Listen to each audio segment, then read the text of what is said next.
Born in the Philippines, the island of Leyte. I grew up there until I was 10 years old, and I came here in 1969 when our father basically requested to come the rest of the family. Originally, my oldest brother was the first one that came, and then the second brother, and then my father said, "I had it. I want the whole family here in the United States." So in 1969, all of us came here, including my mother. So there was the rest of the family, but finally came here in 1969. How did your mom and dad meet? Oh, it's quite unique because my father met my mother during World War II, and his unit was stationed near in Leyte, and it's near the barrio of Talisayan. And my father saw my mother. I guess they were just see. It was kind of weird because my father was a lot older. My father was like 41, and my mother was gone 18. But my father and my mother saw each other. It was like first love sight. I mean, first love. First sight, first love. It was just the way my father told me was kind of unique.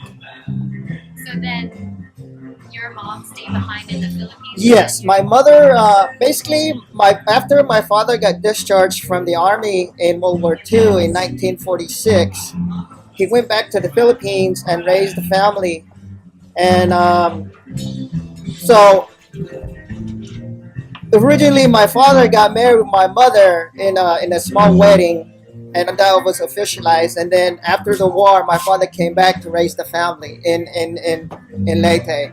And then in 1963, my father was basically, since he was working too hard and running the farm and everything else, and his health was going bad, so his Filipino buddies, his Filipino army buddies that was living in Leyte, told him to go back to the United States because his health was getting bad. So he did. He came back in 1963 and lived here in Santa Maria since then.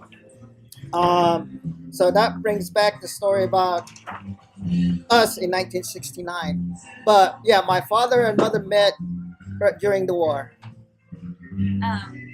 Why did it take a while for the rest of the family to come It here? was more it was more financial.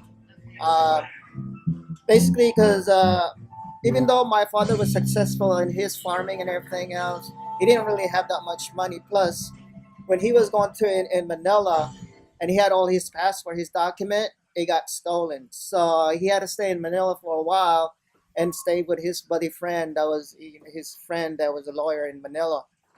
And so he finally caught a freight or two going to the United States, but there's a story behind that too.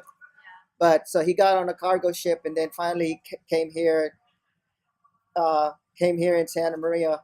And but he originally he landed in Seattle, worked there for a while, and then came to San Francisco, and then met his cousin in Fresno, California, and then from there he went to here in California in Los Barrios for a while.